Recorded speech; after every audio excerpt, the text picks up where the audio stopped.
Buenas tardes y gracias por acompañarnos en el Colegio de Arquitectos de Sevilla, en este encuentro que celebramos en el marco de las actividades por el Día Internacional de la Mujer.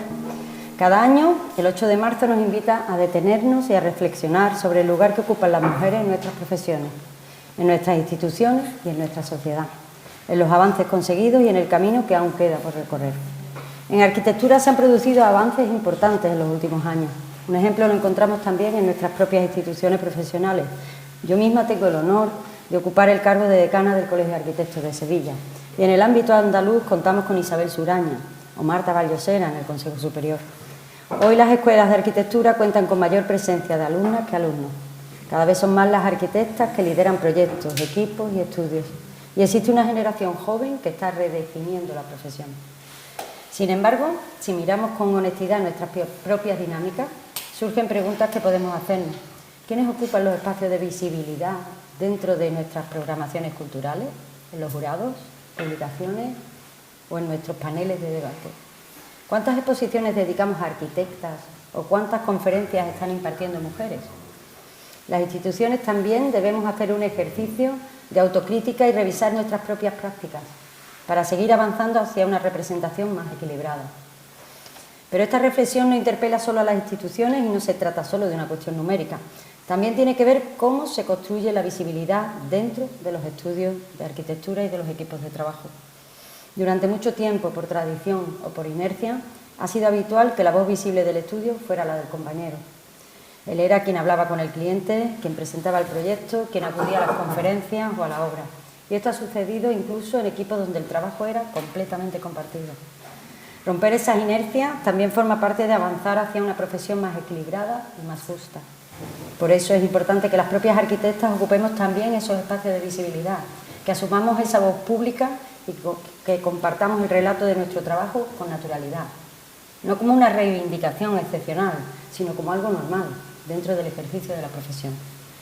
En ese sentido resulta especialmente interesante el caso de BUR, el estudio al que pertenece la arquitecta Elena Fuertes y que hoy nos acompaña.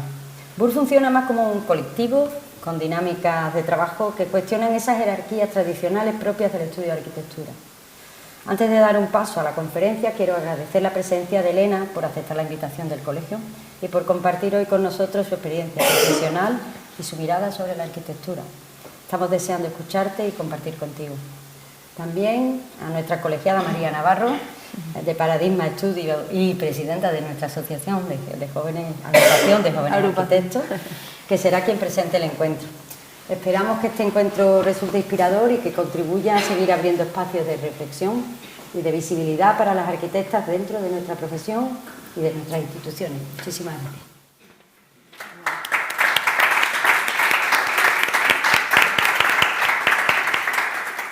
Bueno, buenas tardes a todos y muchísimas gracias por venir a todas las arquitectas y arquitectos jóvenes que nos acompañan esta tarde, que se han animado, y los que no son tan jóvenes que vengan a escuchar a un estudio joven como es el equipo de BUR, que bueno, hoy está con nosotros Elena y bueno, pues que estaremos encantados de ver a ver qué nos cuenta ahora, que vamos, tienen un trabajo muy interesante. Y bueno, voy a presentar a Elena, ¿vale? Y ya le doy paso. Elena Fuertes González nació en 1987 en Oviedo, estudió arquitectura en la Escuela Técnica Superior de Arquitectura de Madrid, en la ETSAM, entre los años 2005 y 2011. Y bueno, en el año 2011 funda el colectivo Taller de Casquería, que en 2018 se transforma en el estudio de arquitectura BUR. Elena y su equipo dicen que Taller de Casquería fue una etapa de aprendizaje y experimentación donde su producción se situaba en la periferia de nuestra disciplina. La evolución a BUR se produce paulatinamente como un proceso de maduración profesional, aunque trataron de mantener la herencia de esa primera experiencia con Taller de Casquería. Si Taller de Casquería hace referencia a las obras de un sabor que más intenso de la gastronomía, BUR toma prestado este término inglés, que literalmente significa rebaba, y es un sobrante de material que normalmente pues, es eliminado, ¿no? Ambos términos reflejan la aproximación de Elena y su equipo a la disciplina, desde una mirada que trata de valorar lo que normalmente se considera un resto, ya sea un material, un resto cultural, urbano, digital o espacial. Por destacar algunos de sus reconocimientos, destacar el premio en la Bienal Española de Arquitectura y Urbanismo, que se realizó en 2023 y que bueno, tuvimos la ciudad de Sevilla el honor de tenerla aquí, que comisariaron compañeros nuestros, Juanjo, María y Ángel. Y bueno, también el premio Arqueinnova 2024, el premio 2025 Next 30 Design Awards o el premio Fuera de Serie en 2022.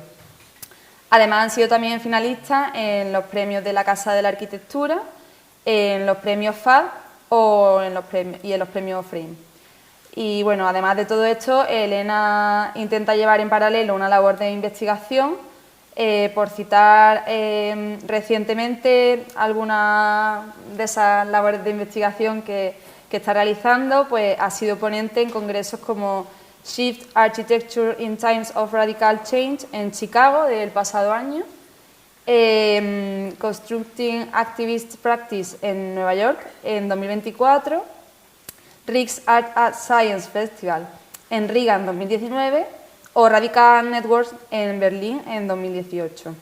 Y también, bueno, pues próximamente será una de las ponentes en el Congreso Mundial de Arquitectos que se va a realizar en Barcelona, me parece que es en junio, ¿no? Sí. Así que, bueno, pues nada, Elena, muchísimas gracias por venir y nada, que damos paso a Elena. Te escuchamos. Muchísimas gracias a vosotras. Muchísimas gracias a Nuria y a María en especial por esta súper presentación que me habéis hecho. Muchísimas gracias, Juanma, por haber conseguido haber llegado aquí en este día complejo. Y muchísimas gracias a todas y a todos por estar hoy aquí. Me hace mucha ilusión porque, como contaba María, estuve en la inauguración de la Bienal de Arquitectura y Urbanismo aquí en Sevilla y no había vuelto, así que estoy muy contenta de volver con esta excusa, y también me hace mucha ilusión que hayáis pensado en mí en participar en esta charla en el contexto del 8M, porque, bueno, como muy bien ha contado, ha narrado Nuria de una manera súper bonita, es muy importante seguir reivindicando un contexto más igualitario, más empático y, en definitiva, simplemente mejor. Y nada, entonces, hoy aquí simplemente yo me voy a dedicar a hacer mi trabajo. Voy a enseñar cómo trabaja una mujer joven al frente de un pequeño estudio de arquitectura y, de alguna manera, reivindicar desde ahí una manera de estar y de hacer. Y ¿esto ya funciona? Vale. Bueno, he llamado a esta charla 2026 is the new 2016.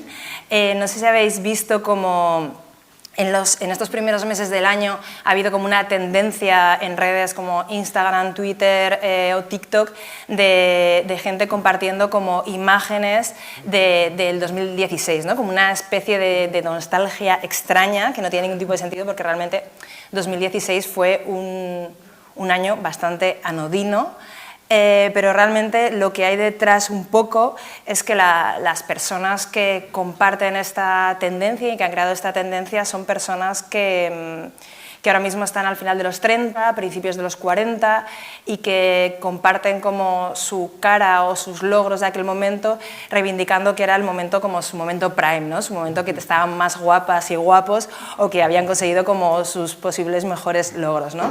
Entonces, de alguna manera, como yo estoy más o menos en esa franja, he decidido unirme a esa tendencia y hacer de esta charla un poco un juego y hacer de alguna manera como una retrospectiva de mi trabajo, de nuestro trabajo en estos últimos 10 años. La charla es muy sencilla, siempre aparece un año En este año, lógicamente, empezamos en 2016 como la tendencia. Luego aparece directamente una captura de pantalla de nuestro servidor del estudio, de donde aparecen todos los proyectos de ese año. Y de ese servidor de ese año elijo un proyecto en concreto que de alguna manera entiendo que tiene algo que actualmente me parece como interesante y sigue perteneciendo a nuestro trabajo.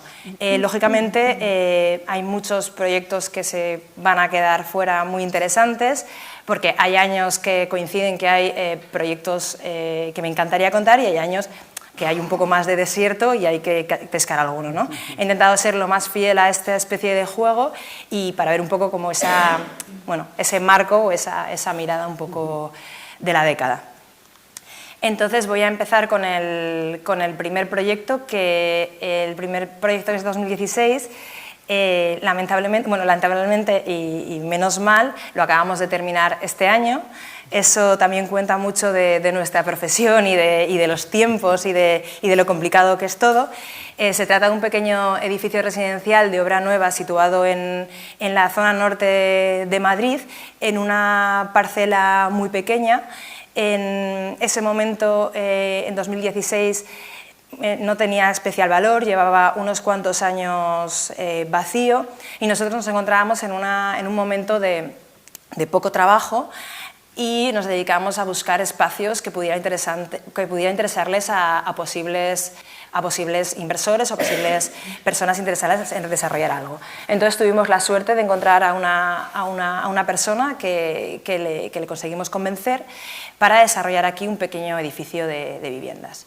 Lo primero que nos interesó de este edificio, de esta parcela, es la fachada, porque aunque no tenga un gran interés, Madrid es una ciudad bastante hostil a nivel arquitectónico y esta fachada se diferencia un poco porque de alguna manera parece que tiene algún tipo de intención, ¿no? Que alguien intentó hacer algo con ella, ¿no? También nos interesa porque detrás realmente es una nave y tenía una nave de chapa súper humilde, medio derruida, y entonces realmente lo que nos interesa de esta fachada es ese falso frente, ¿no? Es realmente un falso frente que intenta parecer más de lo que realmente es, ¿no? Entonces aquí vamos a un mundo referencial de qué significa esa falsa fachada, ese falso frente que intenta parecer más de lo que realmente es. Entonces, bueno, todas estas referencias americanas de todo este tipo de construcciones que tenemos como muy metidos en la retina, y bueno, no es algo nuevo porque incluso, bueno, esto es la Santa Croce de Florencia antiquísima, también tiene este falso frente porque realmente la iglesia tiene más este aspecto, ¿no? Y no esa gran fachada monumental. Nosotros por ello quisimos mantener como este falso frente y de alguna manera como pegar el edificio casi que no tuviera nada que ver como de viviendas detrás, ¿no? Lo que ocurrió es que este edificio, que como os comentaba, la nave estaba medio derruida, estaba en muy mal estado y cuando se empezaron las obras de demolición, lamentablemente perdimos la mayor parte de la fachada. Pensamos como una opción volverla a rehacer, pero creímos que realmente no tenía mucho sentido porque no tenía un gran valor en sí misma, pero lo que sí que decidimos es mantener un poco las trazas de esa fachada y completarla como hasta llegar como a la alineación de cornisa por normativa, pero seguir haciendo como jugar con esa idea del concepto del falso frente, más monumental, más grandilocuente de lo que realmente tendría detrás. Entonces, bueno, eso era como construir esa fachada que le iría adosado un edificio detrás. Esta es una imagen de la actualidad del edificio. Como veis, aparece como este falso frente, esta fachada rosa, y detrás se ve que hay unos forjados que no coinciden y bueno, el edificio responde a una lógica de hacer como de compactar la superficie y las viviendas, y la fachada como otra lógica totalmente diferente, ¿no? Entonces, un poco también para remarcar aún más esta fachada, esta falsa fachada, incluimos una pieza de revestimiento un alicatado de cumella rosa, casi a modo como si fuera un maquillaje, como para un poco profundizar más sobre ese concepto, que solo estaba justo como en la capa superficial exterior, mientras que en la parte interior estaba la fachada de ladrillo totalmente desnuda. Entonces, desde la parte exterior se veía como que no coinciden esos órdenes de los forjados de interior de las viviendas con el exterior, y desde el interior se ve lo mismo. Aparecen como esta serie de filtros que nos parecían interesantes y nos parecía que realmente te están contando como una historia de la preexistencia de ese edificio, ¿no? Incluso se separaba las viviendas y no llegaba a tocar la fachada. A nivel volumétrico, a nivel espacial, el edificio se hace como se rellena con toda la edificabilidad posible. Esto sería como el reparto horizontal normal que podría haber tenido. Nosotros decidimos compactar todas las alturas, todos los pisos del edificio para dejar la planta baja libre que conecta con un jardín posterior. Y además hicimos como una variación en esas alturas para dejar compactos como las partes más íntimas de dormitorios y dejar unos espacios más grandes, más amplios, destinados a la parte de lo público, los salones y las cocinas.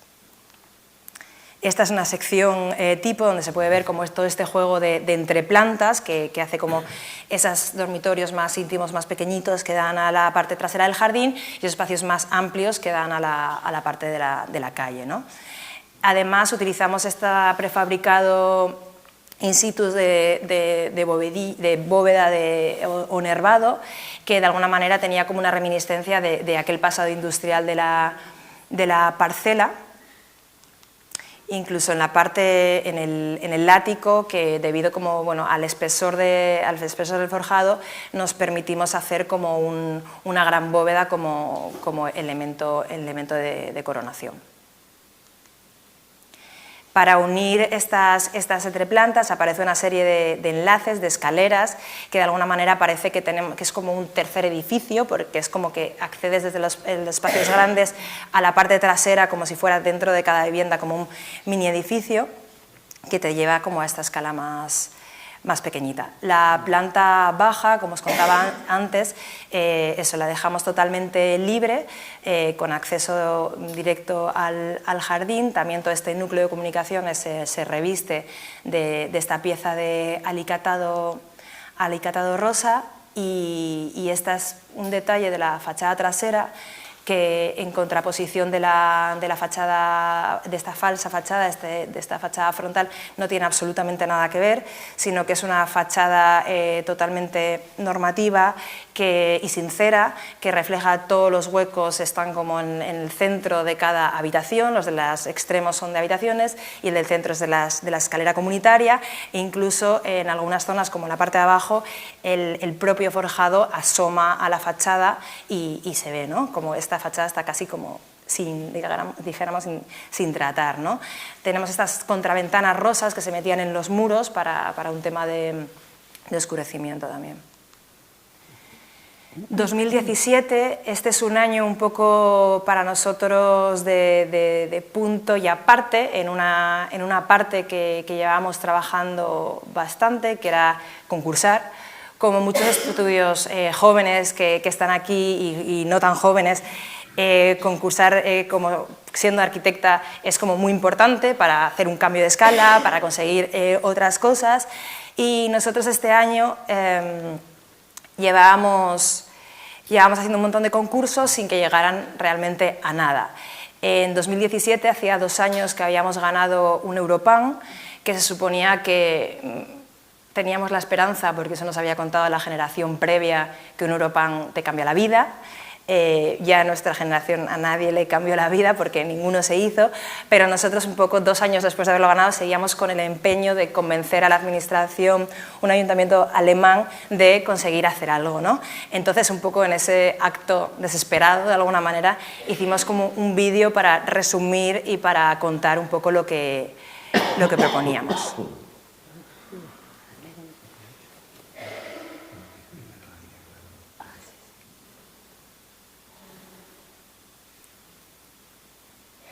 ¿Tiene audio?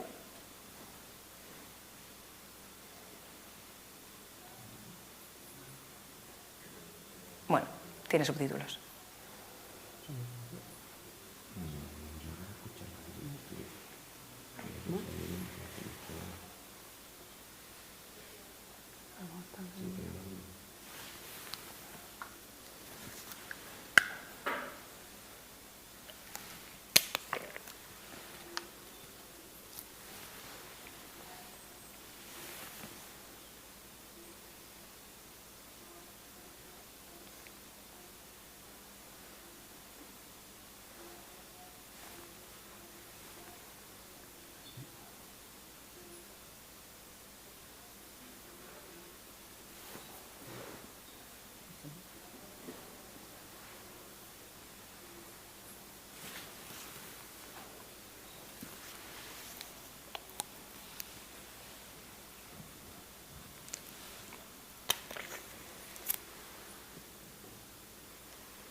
Bueno, como habéis visto, era un proyecto que la propuesta era transformar una serie de minas de carbón que se habían quedado obsoletas con un desempleo brutal en unas, otra vez como si fuera una mina urbana con todo este reciclaje de todos estos residuos tecnológicos que tenemos en las ciudades.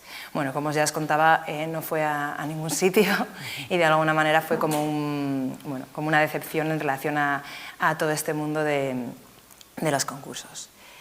En 2018, voy a utilizar 2018 para hablar de un tema que nos interesa mucho y que impregna muchas partes de nuestra práctica, que es el textil.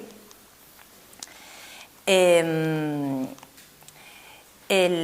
textil nos interesa mucho porque es un material que tiene mucha relación con el cuerpo, es un material con una capacidad de envolver, de filtrar, de ocultar, súper interesante, y también tiene una condición temporal cambiante, también como muy interesante.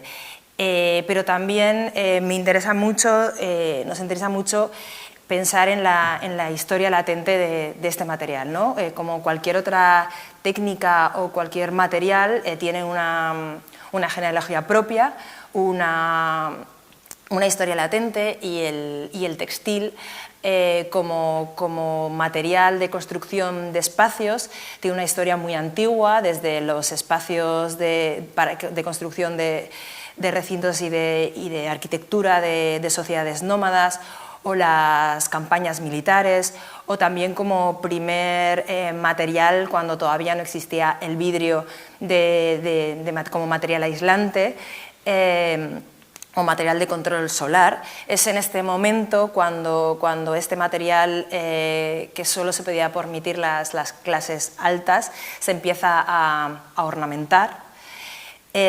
Cuando llega el movimiento moderno, Adolf Loos, etc., pues el textil y todo lo ornamental de alguna manera lo tachan como de arquitectura menor, de algo relacionado directamente con la decoración, y de una manera como despectiva lo asocian directamente a la mujer, ¿no? Como si fuera una especie de material destinado para un hobby o para el interior de la casa, la pura decoración, ¿no?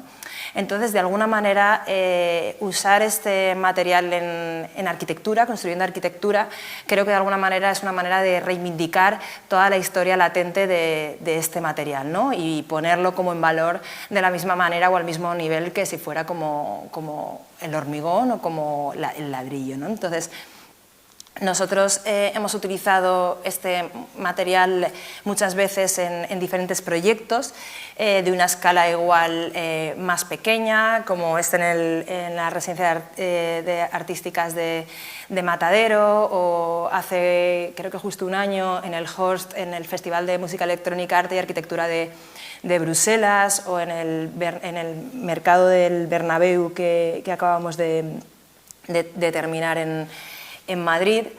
Y este proyecto que os voy a contar, intentamos llevar este material y llevar más a la fachada de un edificio, ¿no? El proyecto que os voy a contar de 2018 es también un pequeño edificio de viviendas que empezamos en 2018 y está a punto de terminarse, en el que para el desarrollo de esta fachada, desde un primer momento, quisimos desarrollar esa fachada textil, y también aparece como otra referencia, que es un poco como esa especie de mosaicos humanos de piezas que componen una gran figura, pero que realmente y la vuelven a descomponer, donde el esfuerzo colectivo tiene un valor como muy importante, ¿no?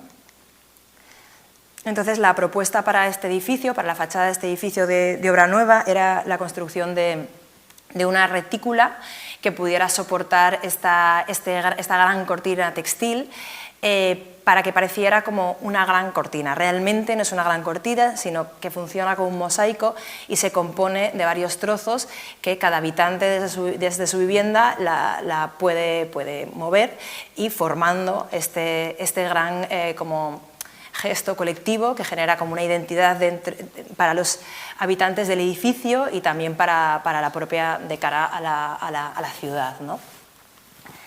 Este es una imagen ficticia, el edificio ahora mismo está así. Justo esta semana estamos haciendo los prototipos finales de la cortina y espero que en los próximos meses ya se termine de instalar. Aquí, de la misma manera, parecido como al otro edificio que veíamos, aparece esta retícula que realmente nada tiene que ver con el edificio que hay detrás. La retícula de estas IPs blancas tiene la única función de soportar esta cortina, realmente es un accesorio de un elemento textil, mientras que el edificio aparece detrás un poco a otro ritmo, ¿no? Nos interesa también como todo este cruce y esta tensión que aparece entre esos dos órdenes. Si nos acercamos al edificio y entramos dentro, el edificio se articula de una manera muy simple con dos colores. El color verde es el color, de alguna manera, como que nos guía por todo el edificio. Es un color que está asociado a todos esos elementos que se pueden mojar, ya que esta es la escalera comunitaria que es exterior. Y luego dentro de las viviendas también las partes de las cocinas también comparten ese color. Y el rosa está destinado a una parte más de cerrajería, de lacados de metales, que se corresponde con la parte más estructural e infraestructural. De hecho, estas puertas rosas que vemos a la derecha son unas tapas que me recuerdan ya lo que comentabas antes para tapar todas las cosas de instalaciones, cuartos, que al final en la arquitectura siempre es un drama y nosotros decidimos de alguna manera, ya que no lo podíamos ocultar de una manera elegante, hacerlo lo más visible posible. Además son apartamentos muy pequeñitos y utilizamos como estos pomos, que no sabes muy bien cuál abre y cuál no, para que pudieran servir como una especie de perchero colectivo. Este edificio se sitúa también en una parcela muy pequeña al norte de Madrid, de hecho de fondo tiene entre 8 y 10 metros y lo que hicimos es para intentar que las viviendas tuvieran la mayor calidad espacial posible, es jugar un poco como si fuera una macla, como si fuera un puzzle 3D con una serie de piezas, todas las viviendas son diferentes y aparecen macladas tanto en planta y en sección y en las dos direcciones para aprovechar el máximo el espacio. Incluso nos permitimos el lujo que no teníamos de separarnos un poco de la fachada trasera para que apareciera una especie de chimenea, una cámara bioclimática que permitiera que las viviendas pudieran llegar a tener ventilación cruzada y una climatización pasiva. Aquí veis las viviendas se mueven en torno al núcleo y de una manera bastante desordenada porque ninguna, como os contaba, es igual a la otra y aquí se ve un poco cómo son apartamentos muy pequeños que no pueden tener divisiones, pero al final estas divisiones físicas, estos cambios de altura sí que te hacen que te sientas que estás como en un espacio más pequeñito que es el dormitorio, que bajas a un espacio más grande común. Aquí vuelve a aparecer en los interiores de las viviendas estas tapas metálicas lacadas en rosa, que detrás de ellas está el armario de colectores, el cuadro de electricidad, el del teleco, etc., y que también sirven como de ropero de cuelgue para la propia casa. Aquí se ve pues eso, todos estos cambios de altura para arriba y para abajo de todas las viviendas. Y aquí aparece también estos elementos estructurales que también se lacaban en rosa, que nada tiene que ver con el otro IP perfil blanco, que realmente es la infraestructura y soporte para esas cortinas que se van a instalar próximamente. Como os contaba antes, nos separamos un poco de la fachada trasera para conseguir un colchón de control climático. Por una parte para generar esa ventilación cruzada y por otra parte para que los dormitorios, las viviendas, tuvieran como una especie de falso paisaje trasero. Ahora mismo no tienen plantas, pero se van a poner también próximamente. Y esa fachada trasera es una medianera. O sea, no podemos abrir huecos al patio de los vecinos, pero sí que hemos conseguido poner este material duro de esta chapa microperforada para que pueda correr la ventilación. Por eso os contaba que esta escalera realmente es exterior. Y bueno, y nos parecía interesante como esa relación con el patio de los vecinos, que desgraciadamente y maravillosamente es increíble y tiene un montón de vegetación que medio vemos por esta chapa microperforada, que es esta. Entonces, bueno, al contrario de nuestros vecinos, que son más antiguos, nosotros no nos podíamos abrir, pero de alguna manera, aunque parezca muy opaca, tiene este material poroso que sí desde el interior permite como que atravesar un poco y llegar a ese paisaje, uniéndolo con esta cámara bioclimática que también tiene esa vegetación. En 2019 es un año importante para nosotros. Voy a contar algo que ya ha contado María en la presentación, que es que, bueno, nosotros, como contaba María, éramos un colectivo que se llama Taller de Casquería. Nos conocimos en la Escuela de Arquitectura de Madrid cuando todavía estábamos estudiando, y desde siendo estudiantes compartimos un espacio y nos dedicábamos a hacer como proyectos sin querer, de alguna manera, desde una práctica totalmente amateur, en el mejor de los sentidos, que te permitía desarrollar cosas de una manera como más libre, más experimental y más relacionante con otros contextos, sin tampoco mirar del todo qué estabas haciendo. Como pasa siempre, y es normal, hay un progreso gradual, y en este año ese colectivo se inició, como bien decía María, en el 2011, y en el 2019, en todo este proceso, cada uno, éramos 10 personas, había arquitectas, había diseñadoras, había artistas, y cada uno un poco busca su camino. Pues ahora mismo parte del colectivo son artistas, parte del colectivo son comisarias, diseñadoras gráficas, etc. Y había 4 personas, que somos los 4 componentes actuales de BUR, que nos dedicamos más un poco a la práctica espacial, y decidimos hacer como una progresión, una transformación a BUR.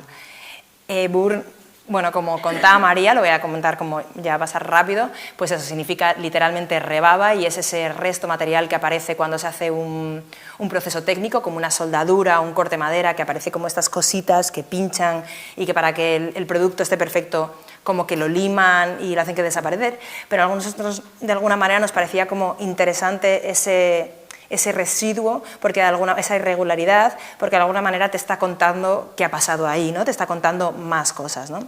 Entonces, no solo lo utilizábamos de esa manera como literal, sino como decía María, sino nos interesa como llevarlo a ese resto, esa imperfección, a un ámbito más amplio, desde lo cultural, lo social, lo urbano, mirar un poco más como en la periferia de donde está el foco y sacar de ahí como material interesante. Actualmente somos este equipo, somos unas entre 8 y 10 personas que trabajamos todas juntas en una mesa muy grande en Carabanchel, un barrio al sur de Madrid. En 2020 es un año que, es un año que recordaremos porque estuvimos encerradas mucho tiempo, y en Madrid entiendo que también en Sevilla pasó lo mismo. Las estrategias urbanas o las lógicas urbanas se ceban un poco con el mundo de la hostelería, ¿no? Es un momento en el que hay muchos cambios, hay muchos bares y restaurantes de toda la vida que cierran, y al mismo tiempo hay muchos bares que aparecen nuevos, ¿no? Nosotros tuvimos la suerte de que en ese momento de un poco dramático, porque perdíamos lugares y aparecían algunos otros, nos llega un encargo de hacer un nuevo restaurante donde antes había un Tim Hortons, que para nuestra tranquilidad moral no era un restaurante que tuviera mucha tradición en la ciudad, ni mucho menos. Entonces es un restaurante que era un restaurante de burritos, y nuestros clientes querían trabajar su propuesta gastronómica era un poco llevar a la esencia de lo que era esta comida, más allá de lo que tenemos un poco por defecto, que es como un burrito es algo más como Tex-Mex, más americano, etc. Entonces, un poco investigando, nosotros siempre hacemos los proyectos partiendo de una investigación contextual muy grande, bueno, no muy grande, pero bueno, es interesante. Bueno, aparece como que burrito, la leyenda, pero a mí me gusta muchas veces creer en leyendas, que hace la vida más divertida. El burrito era una comida que repartía este señor, que se llamaba Juan Méndez, durante la Revolución Mexicana de Ciudad Juárez, para los revolucionarios, y era como una comida que podías comer fácil estando en cualquier sitio, de una manera rápida y tal. Entonces, la leyenda es que se llamaba burrito porque este señor Juan Méndez iba siempre repartiendo toda esta comida en su burrito. Para desarrollar este proyecto nosotros nos fijamos mucho como en todas estas bares o restaurantes informales y temporales que aparecen sobre todo en las grandes capitales de México, donde es interesante como estos que aparecen y desaparecen, y veíamos como que se repetía como estos materiales, estas lonas de colores, que por una parte hacen esta temporalidad, pero por otra parte también te crean como una identidad de estos espacios, ¿no? Es algo como identitario, y nos parecía como muy interesante como poder trabajar con este material. Un poco en contraste, también en estas grandes ciudades no podemos no ver esta otra capa que no tiene absolutamente nada que ver, mucho más tectónica, mucho más monumental, esta capa del colonialismo que nos lleva a estas arquitecturas coloniales, monumentales, etc. Entonces, de alguna manera, cruzando estos dos mundos, esas lonas textiles y esta arquitectura monumental, nos llevaba a la mente el castillo hinchable como mejor ejemplo o mejor función de estos dos lenguajes. De alguna manera, no deja de ser un restaurante de comida rápida, no deja de ser un restaurante de burritos, y la carga que le queríamos llevar, queríamos mantenerla a ese nivel un poco de juego, ¿no? De una cosa un poco más divertida y que realmente tiene relación con la propia comida y con la propia propuesta, ¿no? Entonces, lo que propusimos para este espacio es dejarlo casi en bruto, meter la misma material de acera que había en la acera en el interior de todo el local, y casi la única acción que se hizo fue colocar estas arquerías textiles, de estas arquerías tensadas, que realmente funcionan al contrario estructuralmente que si fuera una arquería de piedra, y jugar un poco con estas lógicas de una manera un poco irónica. También nos interesaba un poco con las lógicas de todo el cambio de estos locales de hostelería.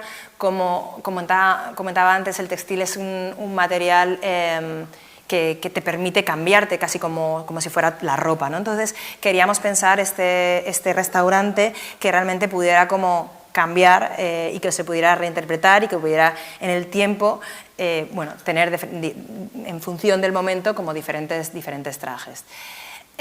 También aquí veis que la fachada del edificio y el interior no tienen nada que ver, directamente se intersecan sin una lógica aparente, y era un poco una cosa como realmente que queríamos recalcar, como esa un poco de decisión irreverente de no nos importa un poco el contexto, porque casi esta arquería podría aparecer ahí o podría aparecer en mitad de un campo o en cualquier otro lugar, como una cosa como que casi te llevas y montas en otro sitio, de la misma manera que estos lugares informales que veíamos en las ciudades de México.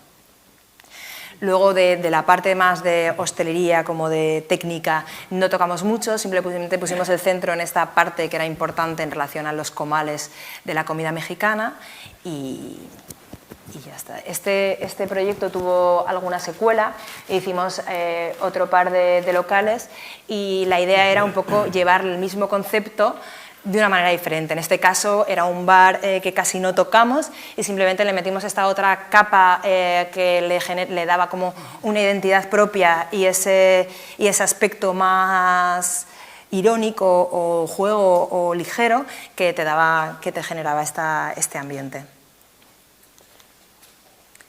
En 2021, tengo que verlo porque, vale, en 2021 es un momento que quería comentar, bueno, porque el encargo tiene que ver con este año y con esto que es el K2M, que es el Centro de Arte de 2 de Mayo de Móstoles, una ciudad en la periferia de Madrid.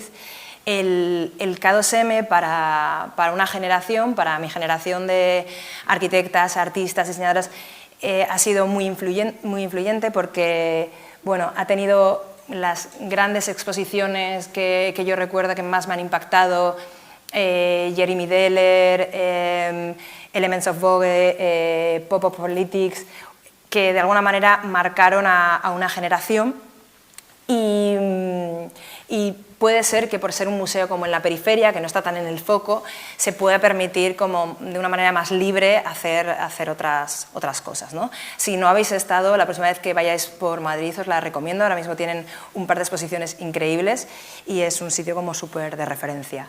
En ese año, en 2021, justo estaban haciendo una gran reforma en el edificio y por temas administrativos la obra se queda parada y habían hecho la demolición y justo iban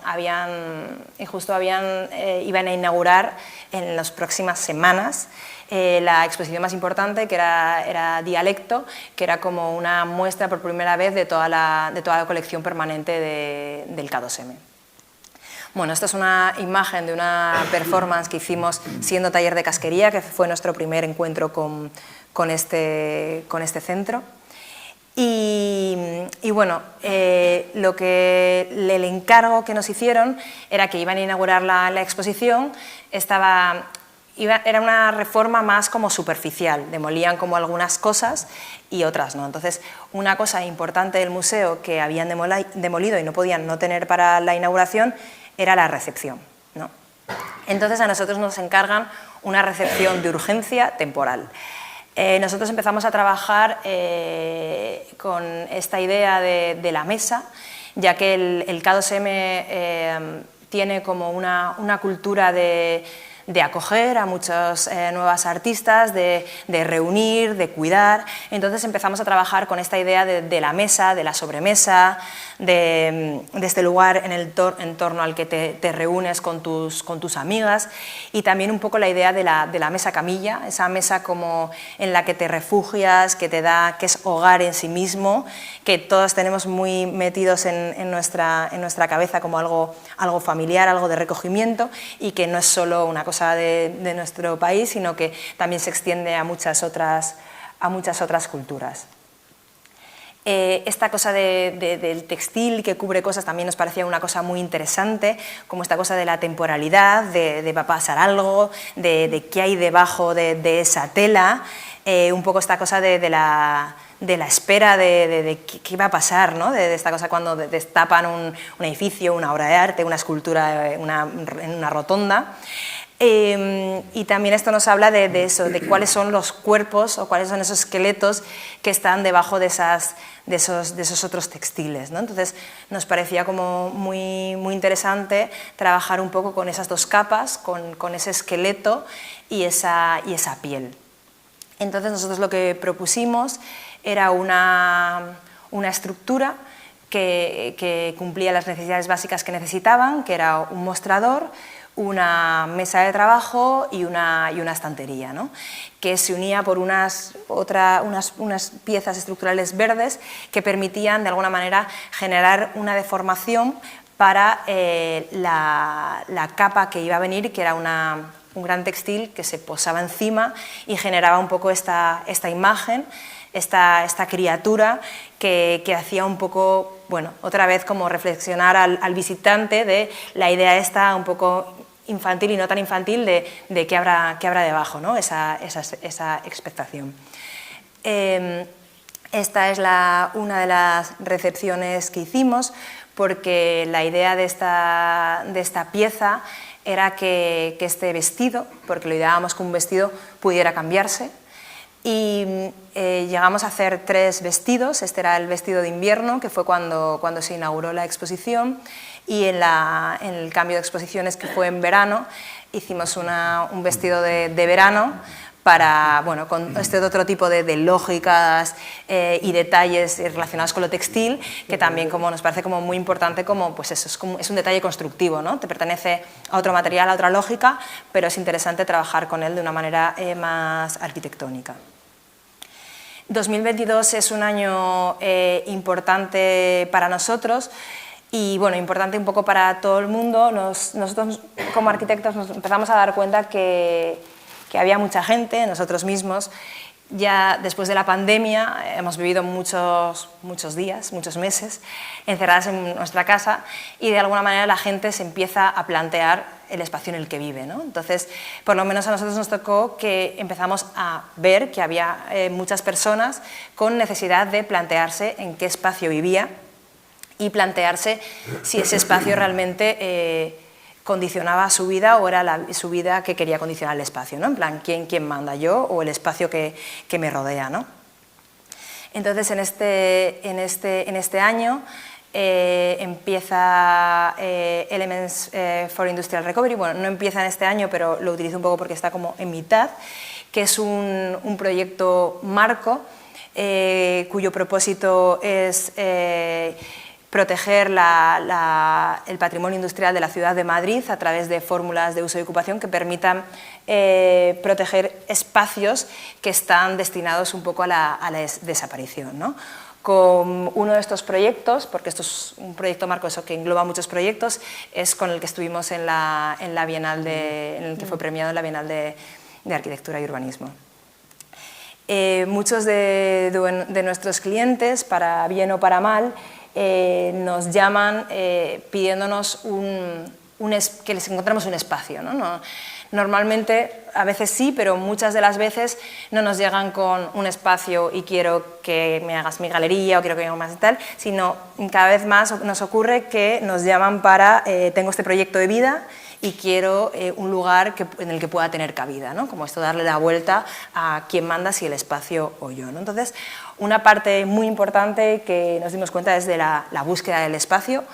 Para quien trabaja como nosotros con la preexistencia y como muchas estudios de arquitectura jóvenes, encontrar una buena preexistencia es casi el 80% del éxito del proyecto, y normalmente es un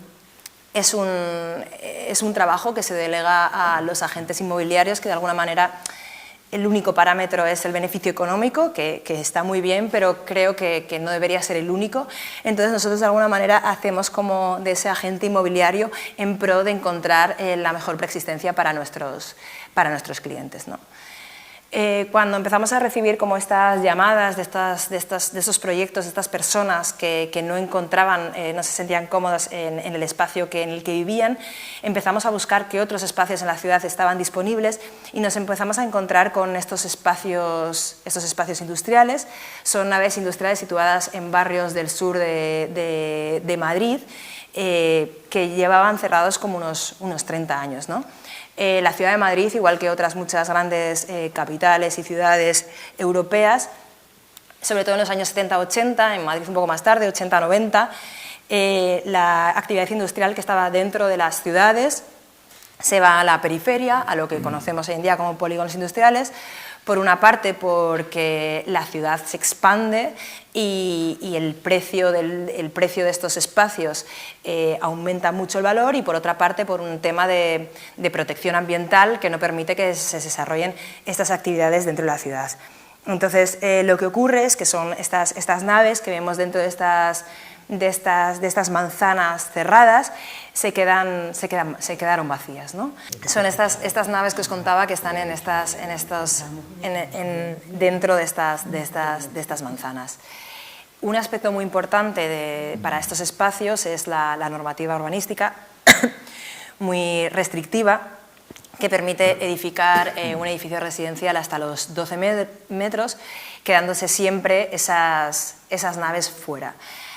Aquí hay una cosa muy importante porque la normativa urbanística incentiva un poco la desaparición de estos espacios, de este patrimonio industrial de la ciudad, ya que permite el cambio de uso de las plantas bajas de los edificios, el uso que tuviera a vivienda, siempre y cuando esa vivienda no sobrepase los 12 metros. Entonces, para que no sobrepase los 12 metros, lo que se hace es se le demuele la nave, ¿no? Entonces, nosotros de alguna manera,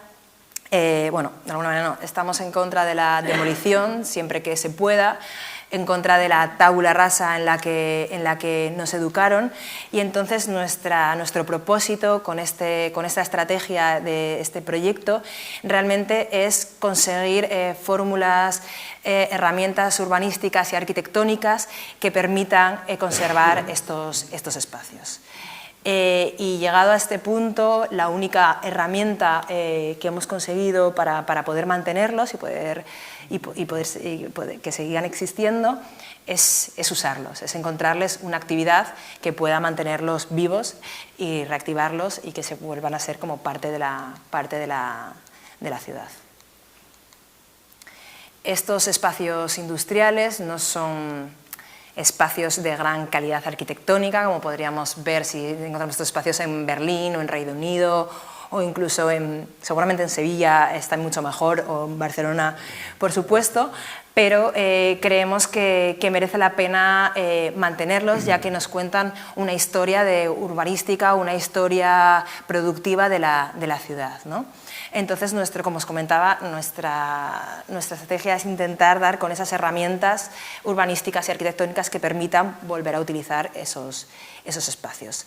Para contaros un poco cómo intervenimos en estos espacios, utilizamos la imagen del Barbour del rey del rey Carlos, no por su figura, sino porque nos parece interesante cómo este abrigo, que seguramente tenga la misma edad que la persona, más allá de parecer una vergüenza, sino que te está contando como todas esas cosas que le han pasado a lo largo de su vida, ¿no? Estás leyendo, mirando su chaqueta, todo lo que le ha pasado a esta persona a lo largo de su vida, y eso te da como una profundidad como muy interesante. Entonces nosotros, hay una parte del contenedor que es como lo tratamos, intentamos como que todas esas preexistencias se reivindiquen y nos cuenten la historia del propio espacio dentro del proyecto, con su nuevo uso, intentando tocar solo lo mínimo. También os confesaré que tiene esta parte que a nivel de conceptual es importante, y también tiene una parte de recursos, porque muchas veces estos proyectos tienen presupuestos bastante limitados, son espacios muy grandes y tienes que concentrar como tus esfuerzos como en focalizarlos en un objetivo claro. Estos espacios, como os comentaba, son espacios híbridos. No son viviendas, no son talleres, no son galerías, sino que de alguna manera son mezclas de ambos, ¿no? Son unos usos líquidos que el proyecto o el cliente los ha querido así. No todo el mundo puede trabajar en un espacio de estos o vivir, y la mayoría de nuestros clientes son espacios de trabajo y de habitar.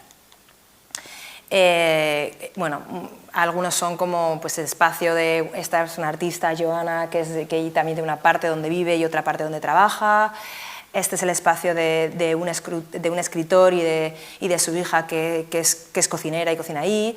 Bueno, todos tienen como su historia detrás para generar ese programa híbrido. Como os comentaba, a la hora de intervenir en estos espacios, intentamos concentrar la intervención y focalizar en una serie de dispositivos que de alguna manera activan aquellas actividades que son necesarias o hacen como de elemento que permite que dialoguen varios de los usos que en esos espacios se desarrollan, ¿no? Entonces aparecen estos elementos que de alguna manera también tratamos con un color específico, de la misma manera que hablábamos antes del edificio este verde y rosa. Nosotros utilizamos el color de una manera estratégica para marcar aquellas intervenciones que de alguna manera nos están mostrando una clave del proyecto, ¿no? De la misma manera que en la calle ves señales con diferentes colores que se intentan separar un poco del resto de colores de la ciudad. Nosotros con estos colores bastante llamativos intentamos replicar esas lógicas urbanas o industriales para su utilización. Este justo es el proyecto que tuvo el premio de la Bienal. En 2023 ya está, bueno, en este año ya desaparecen un poco las restricciones que teníamos de distancias, de seguridad entre personas y empiezan a reaparecer los proyectos efímeros que parecía que se habían sido desterrados para siempre. Y este proyecto es la sala VIP o Slams de la Feria de Arco, de Arte Contemporáneo de Madrid, que convocan un concurso para desarrollar esta sala, que la convocan todos los años y que nosotros lo ganamos. Siempre hay un tema específico, un tema muy sencillo, muy básico, muy abierto. En este año era la orilla y a nosotros nos parecía interesante pensar en la orilla como ahora mismo no podemos alejarnos de la crisis climática y cómo los océanos, los mares, el nivel del mar no para de subir, en cambio los pantanos, los lagos no para de bajar. Entonces nos parecía interesante pensar la orilla como ese espacio intermedio, ese espacio que se queda ahí, que a veces está más lleno, a veces está más vacío, como ese espacio un poco de ese punto de inflexión, ¿no? También nos interesaba cruzarlo con una parte un poco más lúdica, no solo con esta parte más reflexiva o más crítica, sino con esta parte como de espacio efímero de juego, como la orilla de una playa.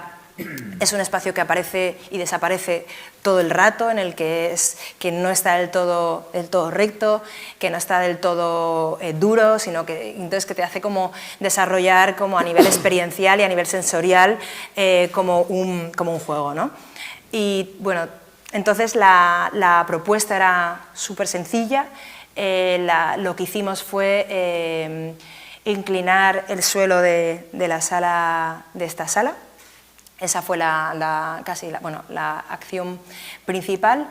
El proyecto se llama Pico 4 porque es menos del 4%, porque según el código técnico por encima del 4% es una rampa y no podía ser una rampa, entonces la inclinación era como un 3,90, un 3,92 para que simplemente fuera un suelo horizontal no recto, un suelo horizontal ligeramente inclinado.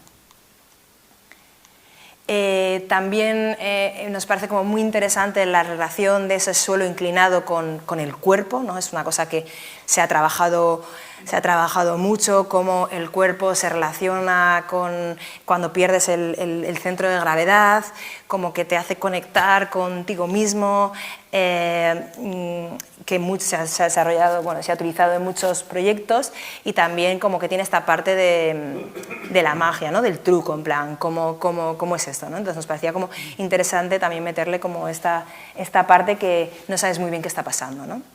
Entonces, para visibilizar un poco esta acción muy sencilla, utilizamos una retícula ortogonal muy clara, ya que la sala VIP tiene como, no sé, es larguísima, entonces realmente visualmente no lo apreciabas. Entonces, al contraponerlo con esta retícula súper estructural y súper repetitiva, veías como esos cambios de sección que de alguna manera te dabas cuenta, si estabas fuera, que ahí estaba algo raro, si estabas dentro igual no te acababas de dar cuenta, ¿no? Entonces, aquí veis unas fotos del montaje donde es realmente en el momento en que más se visibiliza esa inclinación. aquí parece bastante inclinado porque lo estamos viendo con esa retícula, pero realmente estabas ahí, parecía casi plano, era como casi una especie de un juego bastante minimal. Y bueno, también para tema de accesibilidad nos venía genial como esta propuesta, y bueno, todo era como una serie de rampa que iba subiendo, ¿no? Y aquí podéis ver como esos recortes donde se ve que de repente en las ventanitas que va creciendo esa sección. Otra parte en la que trabajamos era también con esta serie de objetos que aparecen varados en estas orillas, ¿no? Que no sabes muy bien qué son, o que de repente aparecen cosas mágicas como un barco que normalmente está a flote, cuando se va la marea aparecen otras cosas que normalmente no vemos, ¿no? O estas otras piezas que por el desgaste ya no sabes muy bien qué son, ¿no? Que tienen esta forma abstracta que tienes que un poco imaginar qué pudieron llegar a ser o qué van a ser, y no sabes si se están yendo o están viniendo, ¿no? Entonces, para toda la parte de mobiliario que nos exigía la feria, que eran simplemente como unas mesas y unos sitios de apoyo, desarrollamos estas piezas metálicas, que las desarrollamos gracias a que Acerinox nos cedió un montón de chapas de acero que consideraban no aptas para comercializar porque tenían algunos defectos, y nos parecía interesante introducir de manera literal el desecho para estas piezas.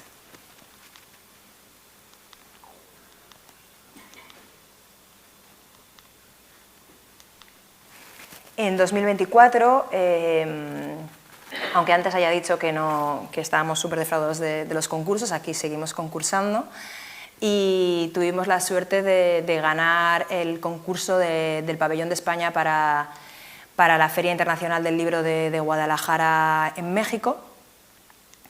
Y también tenía un tema, siempre tiene un tema, y el tema del pabellón era los movimientos, la migración, sobre todo centrado en el exilio franquista de todas estas personas, y el contacto con la cultura mexicana, ¿no? Como aparecieron es la Feria de Literatura, y sí que hay un montón de autoras y autores súper importantes relacionados con esta migración a Latinoamérica. Nosotros quisimos llevar este movimiento a una cosa más amplia, es una tontería, pero como los movimientos migratorios no es una cosa humana o política, sino realmente es una cosa muy natural, como los pájaros que no pertenecen a ningún territorio específico, sino que sus límites son mucho más difusos y se mueven entre diferentes territorios y se mezclan. Y nos interesaba trabajar con la vegetación, cómo las plantas se mueven por todos estos territorios. La manera más directa de pensar cómo se mueve una planta es que un pájaro realmente se lleva una semilla de un sitio a otro sitio, o un insecto, y se van mezclando.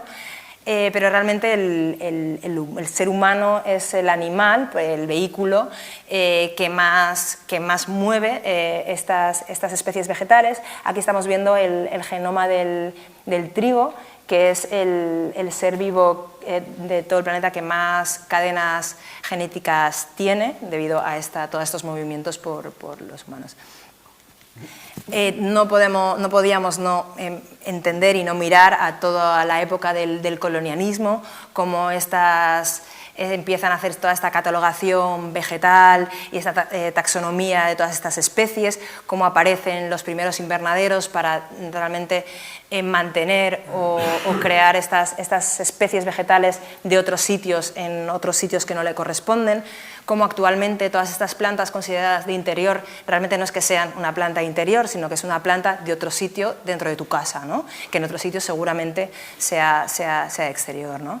Esta es una referencia con la que trabajamos, una referencia de Oma, que utilizó en la Manifesta de Palermo, de una pintura de Sicilia, en la que indicaban como el origen real de todas estas plantas, ¿no? Y como puedes ver, como un paisaje actual, un paisaje tradicional aparentemente, piensas que es de aquí y no de allí, y realmente nos está contando toda esa historia mezclada y todas esas migraciones a lo largo de los años de una manera como súper supernatural. Entonces nosotros lo que propusimos para la feria, para el pabellón de España, con esta idea de los movimientos vegetales, era trabajar con plantas endémicas de la península ibérica y con plantas endémicas del territorio mexicano y juntarlas. Entonces nosotros lo que proponíamos era un paisaje mixto, un jardín inventado con plantas que nunca se habían encontrado hasta ese momento. Fue muy bonito estar ahí porque había personas españolas que nunca habían visto estas especies juntas y mexicanos que nunca habían visto un olivo con un tal, y era como muy bonito como este paisaje que realmente era inventado porque nunca se había juntado.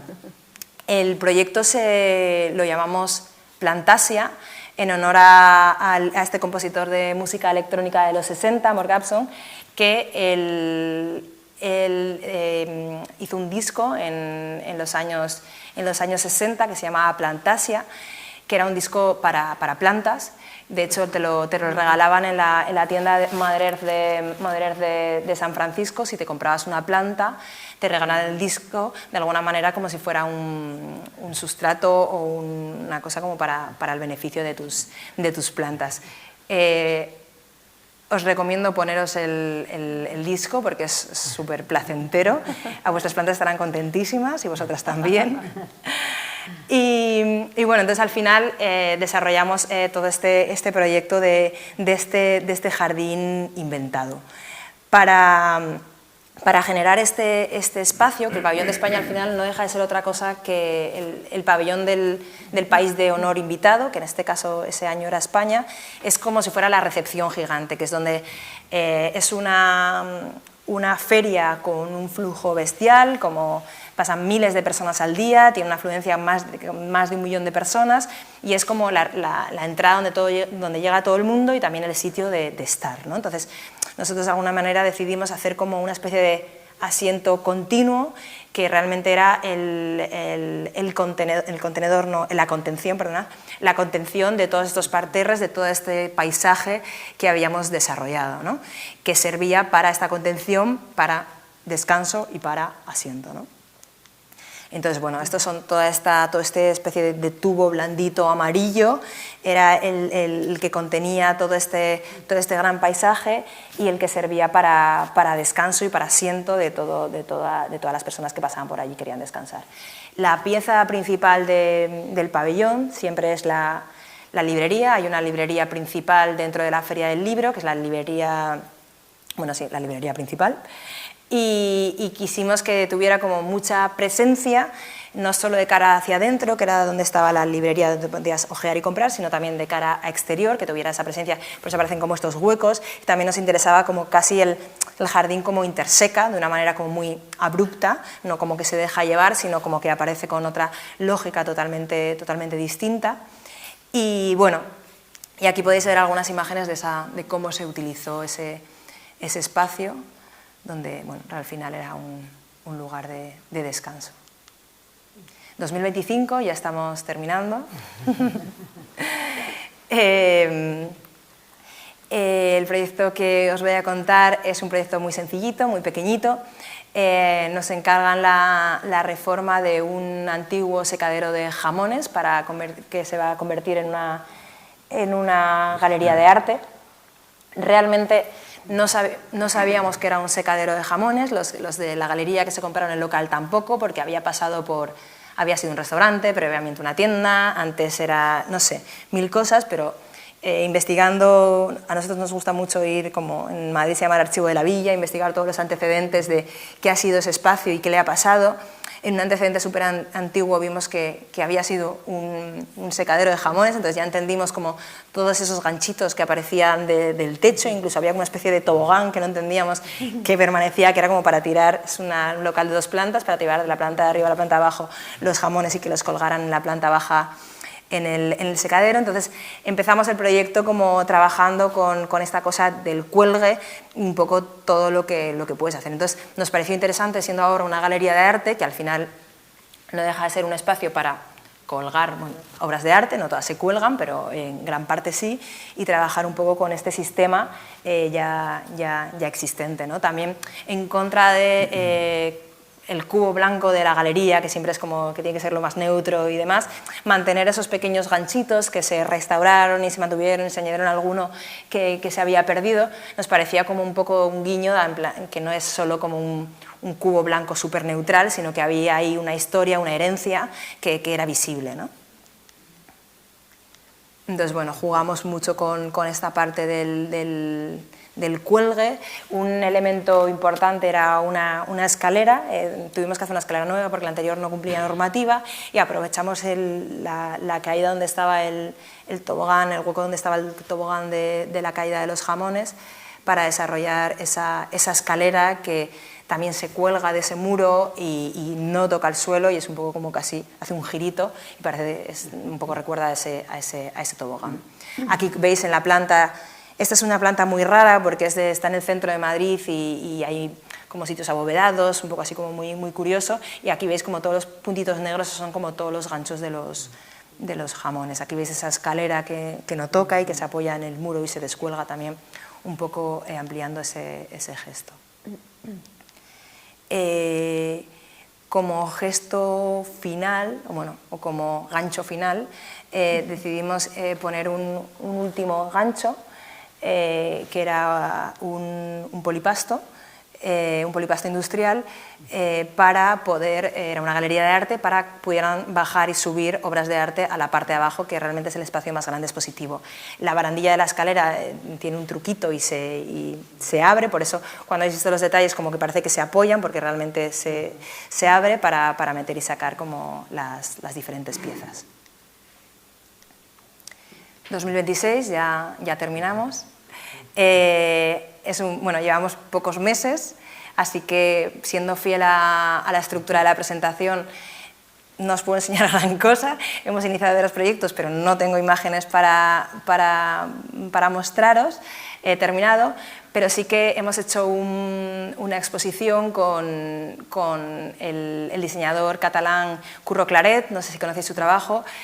Os invito a descubrirlo porque a nosotros nos encanta, y hemos hecho hace poco, se acaba de clausurar, una exposición con él, invitando a un montón de arquitectas y arquitectos a participar, con el objetivo de buscar estos objetos, estos acondicionamientos o estas infraestructuras que muchas de vosotras, siendo arquitectas, reconoceréis como elemento mobiliario que aparece de una manera anónima en la obra, ¿no? Entonces, nosotros hicimos un llamamiento a muchos estudios de arquitectura para que fueran a sus obras y vieran, o sea, se fijaran en estas cosas y para catalogarlas, ¿no? Para generar este archivo anónimo. Nos parece como muy interesante todas estas piezas, porque de alguna manera te está hablando de esa temporalidad, te está hablando del uso de lo que tienes, de una manera como muy anónima y muy hacerlo con lo que tienes, pero de alguna manera también como algunas son realmente brillantes, como hay esa cosa de tener en cuenta el cuerpo, porque algunas están como pensadas para una persona, como es un bloque con un tablero y tú te sientas porque sabes que te tienes que sentar ahí, y si te sientas tú, pues igual te caes, ¿no? O algunas que duran 20 minutos porque es lo que se genera para una comida, o algunas que duran 2 meses, ¿no? Entonces, bueno, nos parecía como muy interesante esto, incluso hay cosas como muy increíbles, que es como una cosa más del cuidado del propio espacio de trabajo, ¿no? Como la convocatoria fue en diciembre, entonces por eso está aquí el árbol de Navidad. Y esta exposición, que ahora vais a ver fotos, y estamos haciendo un libro que lo vamos a presentar próximamente en Barcelona, con un poco todo el archivo de todo este material recopilado. Aquí estamos el equipo con Curro, y estas son algunas de las imágenes de la expo. Recibimos como unas 60 piezas, en el espacio hicimos una réplica de unas 25, porque no entraban todas, y bueno, esto es un poco una muestra de algunas que conseguimos poner. El espacio... Algunas es muy divertido porque, por ejemplo, esta, que es la este es el típico, pero de repente alguien nos dijo, esto lo venden ya en el Leroy Merlin, y lo miras y realmente, no sé si en Construmat lo venden ya, entonces es como interesante cómo estos inventos anónimos y tal acaban comercializándose, ¿no? Entonces era como, bueno, tenía esas lógicas. Entonces, bueno, aquí introduzco la última cosa que os voy a contar, que es el espacio donde se hizo la exposición, es espacio Gaviota. Ese espacio realmente es un anexo a nuestro estudio, donde estamos. Nosotros nos encontramos hace unos cuantos años en esa búsqueda de espacios. Este espacio nos lo quedamos y quisimos hacer una cosa un poco igual muy ingenua y un poco grandilocuente, de pensar que ahí podíamos desarrollar nuestra actividad y fue nuestro espacio y demás. Había, en estas vigas azules que veis, había una entreplanta y estaba construida como, realmente no era ni forjado, tenía solo como unos redondos que unían y vibraba muchísimo, entonces la tuvimos que demoler y entonces todo el presupuesto que teníamos para nuestro estudio soñado se fue en la demolición y se quedó así vacía, ¿no? Entonces el resto, lo que nos quedaba lo concentramos en la parte de atrás, ves como unas ventanas que tienen una luz un poco más cálida, ahí lo concentramos en un espacio más pequeñito. Entonces de alguna manera se nos quedó como este espacio vacío. Y a lo largo del tiempo, llevamos 2 años para 3 ya en este espacio, de una manera muy orgánica. Nosotros siempre hemos estado muy vinculadas con el mundo del arte, el mundo del diseño. Ha empezado como a desarrollarse como muchísimas exposiciones de artistas en este espacio, que a nosotros nos parece muy interesante porque, bueno, siempre estamos ahí como conectadas y vinculadas como a toda la escena. Entonces nosotros cedemos el espacio como un poco para dar soporte y visibilidad a artistas y comisarias independientes que no tengan detrás un soporte de una galería. Y bueno, y se han ocurrido cosas como, ese es un concierto y una performance de un colectivo de música electrónica experimental de Madrid que es Real No Real. Esta es una exposición de un artista de Barcelona que es Diego Torres, Pablo García Macedo, un diseñador chileno en Madrid. Bueno, y también ocurre que muchas veces acaba de pasar coincide con grandes eventos de la ciudad de Madrid, como Arco. Acabamos de tener, estas son algunas que ha habido en Arco, como está como en el off de Arco, dando un poco soporte a otros artistas que no tienen como una visibilidad con una galería. Y ya está.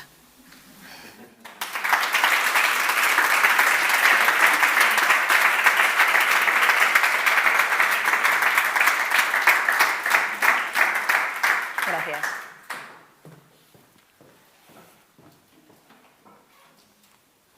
Bueno, pues nada, muy bien. Ha sido intensita, pero... Ha sido intensita. ¿Me he pasado de la hora? ¿Está mucho tiempo? No, ni idea. Yo la he disfrutado ¿Sí? muchísimo, o sea que seguro que el resto igual, ¿eh? O sea que... A mí me gustaría seguirte un poco el juego con el tema de Diaño y preguntarte cuáles han sido tus mayores aprendizajes durante estos 10 años como arquitecta. O sí, si nos puedes contar, si de repente todos esos 10 años, ese juego de 10 años de repente hiciera como un flash, ¿cuál sería un poco el resumen, ¿no? Ya, pues a ver, no sé si lo metería como en esos 2016-2026, también el contexto urbano, el contexto político ha cambiado muchísimo, o sea, he aprendido en que, bueno, en la adaptabilidad máxima que hay que tener como todo el rato y también saber que somos súper flexibles y que siempre hay como una especie de solución o no atajo, sino como de darle la vuelta a la cosa cuando muchas veces nos ha pasado que, pues eso, en muchos proyectos que está todo muy complicado por complicaciones a todos los niveles y de repente como pensar en plan, bueno, yo muchas veces ya como te tienes que enfrentar a todo esto, cuando más complicaciones hay, de alguna manera ya lo utilizas como material de proyecto, ¿no? En plan, venga, dame más, como que con esto puedo trabajar y mejor, ¿no? Entonces, bueno, hay una cosa un poco triste en eso, ¿no? Que es como una cosa de sobreesfuerzo para conseguir sacar algo, pero también hay una cosa, yo creo, como que de reinventarse y de apretar un poco para llegar a sitios que desde una comodidad no llegarías, ¿no? también hay una parte muy importante, yo trabajo desde lo colectivo y aunque ya desde tiempo atrás venía trabajando desde lo colectivo, en estos 10 años igual es la práctica más profesional que hemos tenido y sí que es como muy enriquecedor seguir trabajando con esa colectividad más no informal o más infantil, pero entendiéndolo de una manera positiva, ¿no?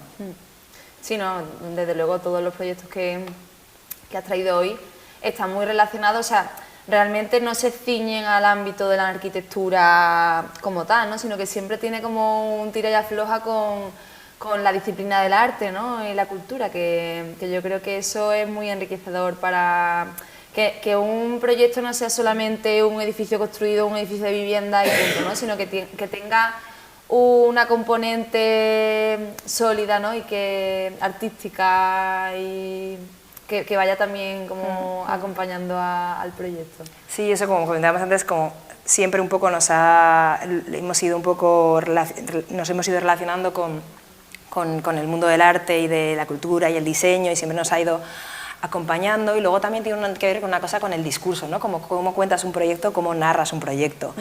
Nosotros también somos, eso, volviendo a lo colectivo, trabajamos de una manera como súper horizontal y somos 4 al frente del proyecto y también hay una cosa como del convencer al de al lado, ¿no? Entonces al final como que te cargas una mochila con un montón de cosas, algunas son verdades, algunas son mentiras, pero al final lo importante es crear como un mito para construir algo, ¿no? Al final avanzamos y creemos en cosas con una cosa con un poco de fe, ¿no? Entonces también todas esas como referencias y todas esas cargas también tienen que ver con una cosa un poco más pues, conceptual, un poco una cosa más, no sé, mística. Sí, sí. Bueno, y cuéntanos entonces cómo es un día a día con BUR. Nos has contado los proyectos, pero ¿cómo sería un día a día con BUR? Pues muy intenso. Depende del día, puede ser como divertido, ¿no? Pero bueno, muy intenso.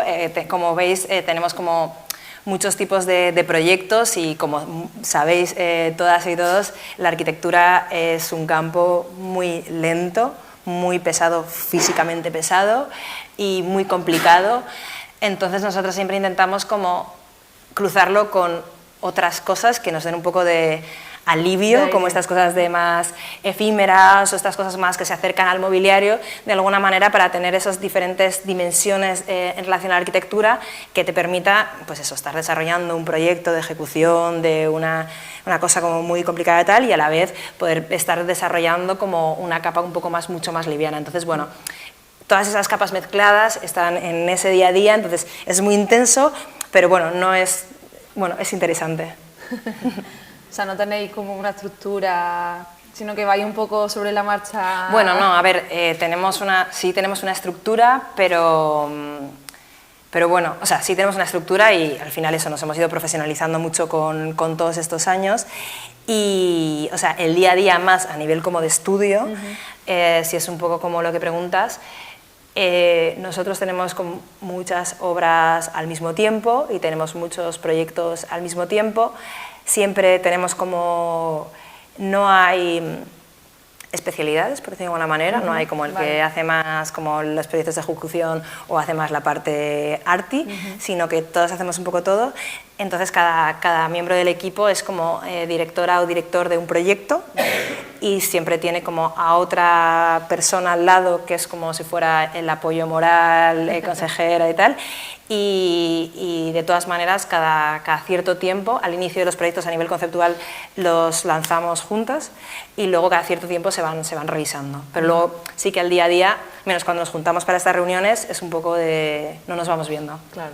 Pero bueno, como siempre, eso, vamos de 2 en 2, esos 2 en 2 todo el rato se mezclan, entonces bueno, siempre estamos conectadas todas con todas. Sí, vamos, te lo preguntaba porque es verdad que es una pregunta que realmente nos hacemos siempre los jóvenes, ¿no? De, oye, ¿cómo es tu día a día en tu estudio, ¿no? De arquitectos o estudios de arquitectura a los que admiramos, que al final pues vemos que nos gustaría saber cómo son como las entrañas, ¿no? Y una cosa muy importante es la moto. La moto.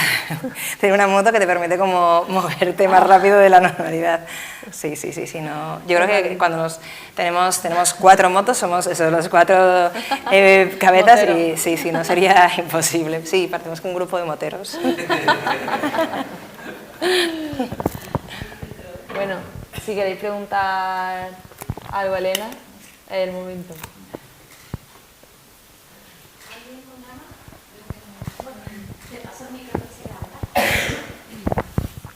Hola. Hola. ¿Se escucha? Sí. Ah. No sé si conoce a Ana de Más que Espacio, del estudio de Valencia, que también tiene un rollo así como juguetón y colorido. Y hace poco ella sacó unos vídeos donde tuvo una especie de crisis, porque fue un estilo muy, muy copiado. Y lo que veo también en vuestro estudio, que es un estilo muy madrileño, muy... Soy vosotros, pero que se replica, digamos, porque hay gente que admira y entonces se inspira y replica ciertas cosas. El miedo de que la inspiración de repente desaparezca o de ser vosotros vuestra misma copia de lo que habéis inventado, ¿existe o sigue siendo siempre una novedad cada proyecto? Sí, perfectamente. Bueno, hay 2 cosas, en plan, por una parte lo que decías del miedo a que te copien, o sea, esto como lo hemos hablado mucho y realmente depende de quién te copie. Si te copia alguien de arriba, eso realmente no está bien. Si te copia alguien igual o alguien que está como más empezando, a mí me parece maravilloso porque al final que te copien no deja de ser una cosa porque alguien te está admirando, ¿no? Entonces a mí eso me parece como maravilloso. Que te copie alguien de arriba que pueda sacar como una rentabilidad económica, comercial, pues ahí hay temas como hay una cosa económica, que es como me estás como un poco explotando, entonces ahí ya lo veo más. A nivel de identidad creo que me importa menos, ¿no? Luego, lo que decías de... a ver, perdona, me centro. A ver, no tenemos ese miedo, entiendo la pregunta. Y de alguna manera cuando a nosotros nos llega un proyecto, a mí me da con mucha paz que alguien viene con, yo qué sé, con un espacio, o encontramos un espacio, de no tener ni idea en el minuto 1 qué vamos a hacer, pero en absoluto. Y eso es bastante reconfortante y bastante liberador porque no estás buscando lo que te piensas que te va a funcionar, ¿no? Porque yo creo que si no ahí puedes llegar como a un atasco. Nosotros, como he explicado en algunos proyectos, trabajamos mucho desde el propio contexto de la preexistencia y desde el propio contexto del encargo, y ahí es realmente donde sacamos el material de lo que posteriormente desarrollamos. Entonces, a no ser que nos hagan como 2 proyectos idénticos que estén tal, normalmente como ahí vienen directamente con una mochila diferente de la que poder sacar material con el que trabajar. A ti.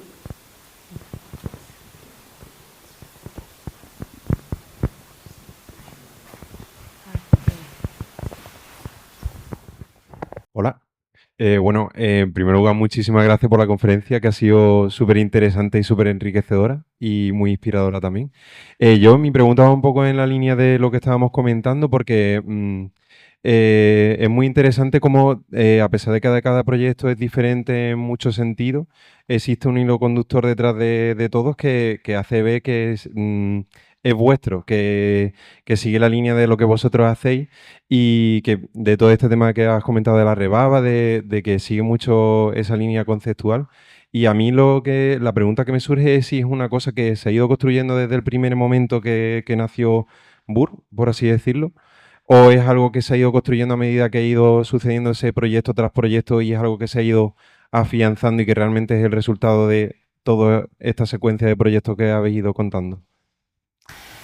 Es muy interesante pregunta porque nosotros hubo un momento en el que nos la hicimos, ¿no? Porque realmente ha sido una cosa bastante orgánica, no estaba como decidido desde un inicio, en plan vamos a hacer cosas de esta manera, pero de alguna manera te das cuenta cuando te invitan a contar tu trabajo o cuando este tipo de cosas y de repente te tienes que repensar, ¿no? Te tienes que mirar hacia adentro.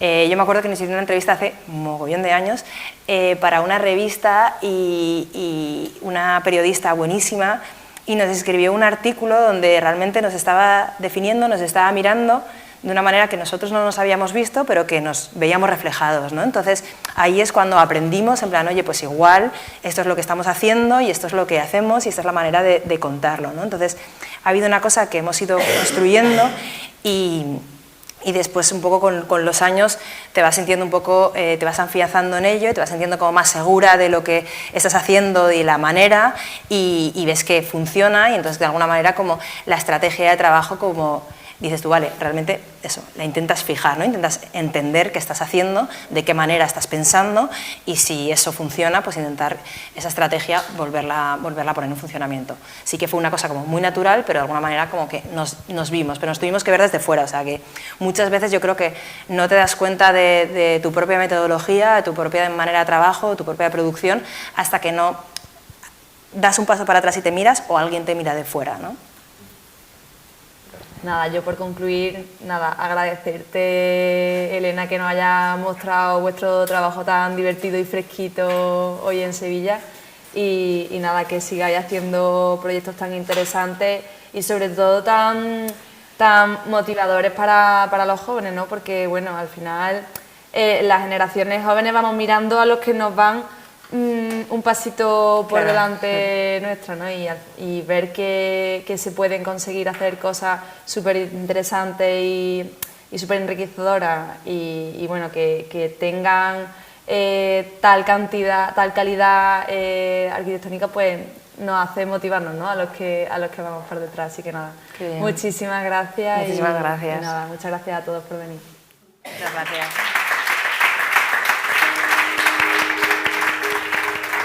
Thank you.